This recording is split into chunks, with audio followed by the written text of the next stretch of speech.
The British PhD student Matthew Hedges, who was jailed for spying, alleged spying, in the United Arab Emirates, has arrived back in the UK after being pardoned. He was given a life sentence last week, but was pardoned yesterday after intervention by the Foreign Secretary. Joining us from Land's End in Cornwall is David Haigh, former managing director of Leeds United, who spent 22 months in prison in the UAE, now campaigns for others who may find themselves in a similar position. David, welcome to you. What were you in an Emirati prison for, and what were conditions like? I mean, there were two instances in mind. I was a managing director of Leeds, and I had a commercial dispute with its owners.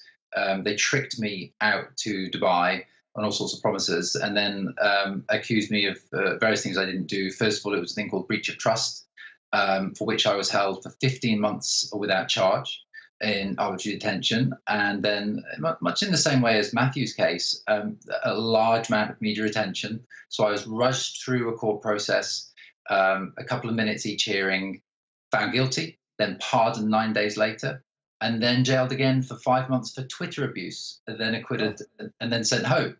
And in between that 22 months, obviously, as many people know, I mean, I was tortured and I was abused, very similar to, made to sign false confessions. I wasn't allowed access to lawyers. The same story that you see when Matthew talks, and anyone else that we see, particularly the Brits that we've helped over the last few months, it's always the same story again and again and again. Did you form the impression, particularly as a lawyer, that this was a judicial system that was rotten to the core? Was it a case perhaps of rogue judges, or was it much more systemic, spreading from the government downwards?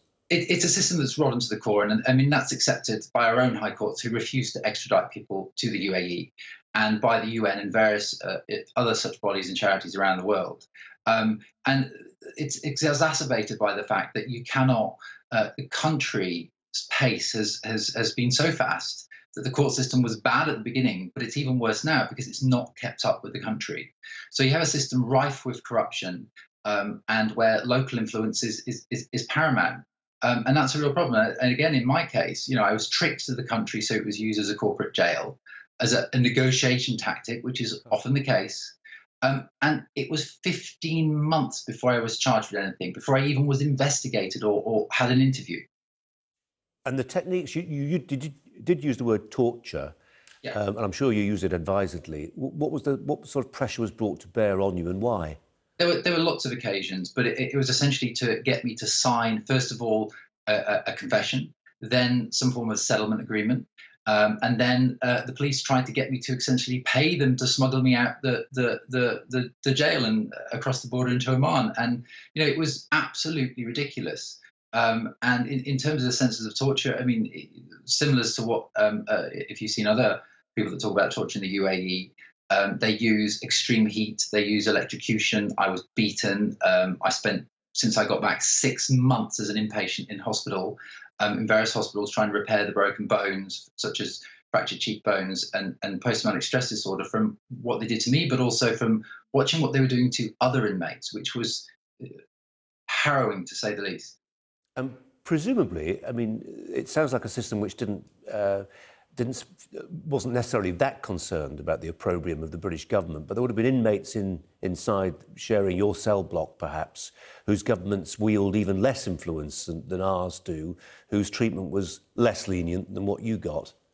Exactly. I mean, it's a very, very, very racist country, and the British Embassy, up until Matthew Hedges, had been following a route of quiet diplomacy and telling all the inmates, as they did with me and many others, don't go to the media, don't be quiet, you have a chance of getting out, don't tell everybody what's happening. And that didn't work. Each and every time someone goes to the media, it's the media that gets justice for people in the UAE. It's not the justice system. And Matthew Hedges' case saw, for the first time, the Foreign Office actually taking a strong position and defending. That's not just the UAE, though, is it? That's not specific to the UAE. I can think of 2 cases in the last year, the obvious one being the Nazanin Zaghari Radcliffe case in Iran, a perhaps less well-celebrated one being the case of the Chennai Six, who were 6 British, you know the case. And it was only when they rattled the cage through the media that progress was made. No, absolutely, and it's a welcome change, and it's something that certainly in relation to the UAE hasn't been seen before in the way that the Foreign Office has been behaving. And if you speak to many of the detainees that come out, including for instance Dr. Ellie Holman, who was the young lady and a mother who was jailed for having a drink on Emirates. It's the same advice that the Foreign Office, even up until then, had been saying: do not go to the media, keep quiet. And people have been doing that, and they're still there. It's the ones that went to the media, and that seems to be the only thing at the moment the UAE cares about, because they care about their reputation and they care about all the money that they're spending on PR. David, what do you say to those? I mean, we're not talking about a small handful of people, those thousands of people who, in a sense, almost enter into a Faustian Pact and say, OK, I know that the Emiratis haven't got clean hands. It may not be the most incorruptible regime in the world, but the weather's good, the investment opportunities are there, the pay is good, there's little tax. You know what? I'll give it a crack. Well, I mean, when I moved to Dubai, I lived there for 8 years, and I lived in essence a bubble. I didn't see all of these human rights abuses and things there, and then when I was there. But it's something that dawns on you, and I don't think anyone goes there. Perhaps now, though, with more and more media highlighting this case, the case of Sheikh Latifah, who's the daughter of the ruler of Dubai, who herself accused him of very terrible things against her, and she's missing and was kidnapped, and we're helping on that. There's a documentary next week.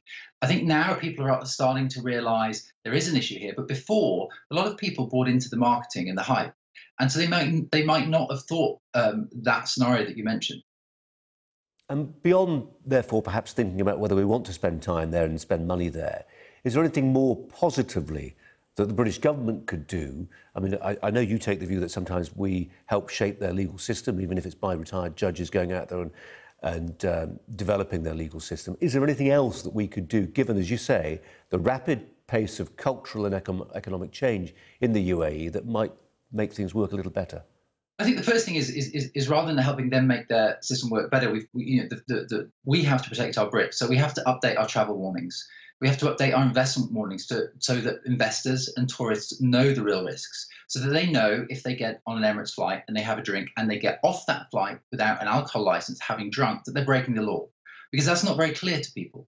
So it's marketed as something that it's not. And that's the first thing that we need to achieve. We need to make sure that everybody that goes there knows exactly where they are going and what the rules are. And then in terms of the judges that you mentioned, we also need to consider that. It's not that the judges are improving the legal system. It's something of the opposite. It's they're being paid to essentially back up what is a internationally well-known corrupt legal system, which is accepted by our own High Court that it's corrupt.